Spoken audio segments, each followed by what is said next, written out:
एक लड़का बहुत चतुर था। उसने बहुत सी कलाएं सीखी। उसे तीर चलाना आ गया, वह नाव खेने लगा और बढ़िया से बढ़िया मकान बनाना सीख गया। उसके बाद वह घर लौटा। बड़े घमंड से वह लोगों से कहता, इस दुनिया में मेरे मुकाबले का कोई नहीं है, मैं सब कुछ जानता हूं। गौतम बुद्ध ने यह देखा तो सोचा, इसे शिक्षा देनी चाहिए। उन्होंने एक बूढ़े का रूप बनाया और हाथ में भिक्षा पात्र लेकर उसके पास गए। लड़के ने पूछा, तुम कौन हो? बुद्ध ने कहा, मैं अपने मन को वश में रखने वाला एक आदमी हूं। उनकी बात लड़के को समझ में नहीं आई। उसने कहा, आपका मतलब? बुद्ध बोले, कोई आदमी तीर चलाना जानता है, कोई नाव खेना जानता है, कोई घर बनाना जानता है, लेकिन ज्ञानी आदमी अपने ऊपर शासन करना जानता है। लड़का बुद्ध के इतने कहने पर भी कुछ न समझ सका। उनसे फिर पूछा, अपने ऊपर शासन करना क्या होता है?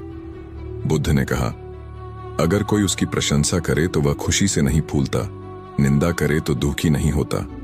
इस तरह उसका मन उसके वश में रहता है। ऐसा आदमी किसी चीज या हुनर का अभिमान नहीं करता। बुद्ध की बात का उस लड़के पर ऐसा असर हुआ कि उस दिन से उसने डींग हाँकना बंद कर दिया। एक बार प्रदेश में अकाल पड़ा। यह देखकर गौतम बुद्ध को बड़ा दुख हुआ।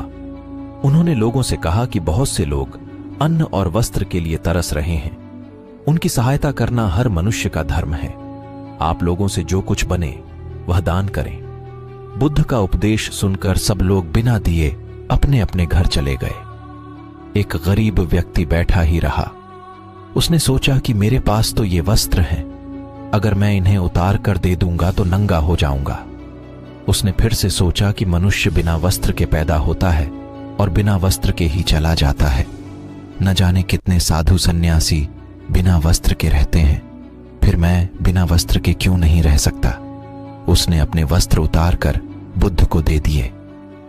भगवान बुद्ध ने उसे आशीर्वाद दिया। वह प्रसन्न होकर घर की ओर चल पड़ा। वह खुशी से चिल्लाकर कह रहा था, मैंने अपने आधे मन को जीत लिया है। तभी सामने से राजा की सवारी आ रही थी। उस गरीब की बात सुनकर राजा ने उसे अपने पास बुलाया और पूछा कि तुमने आधे मन को कैसे जीता है? उस गरीब ने कहा कि भगवान बुद्ध दुखियों के लिए दान मांग रहे थे। यह सुनकर मैंने अपने वस्त्र उतार दिए। पहले तो मेरे मन ने इनकार किया, फिर मैंने उसे समझाया कि मनुष्य बिना वस्त्र के पैदा होता है और मृत्यु होने पर साथ में कुछ भी नहीं जाता। राजा उसकी बात से बड़ा प्रसन्न हुआ। उसने मोतियों का हार और कीमती वस्त्र उसे दिए। उसने वह सब ले जाकर भगवान बुद्ध के चरणों में रख दिए। बुद्ध ने उसे हृदय से लगाते हुए कहा, जो दूसरों के लिए अपना सब कुछ दे देता है, उसकी बराबरी कोई नहीं कर सकता। दाता दाता चले गए, रह गए अब कंजूस। दान मान समझे नहीं, लड़ने को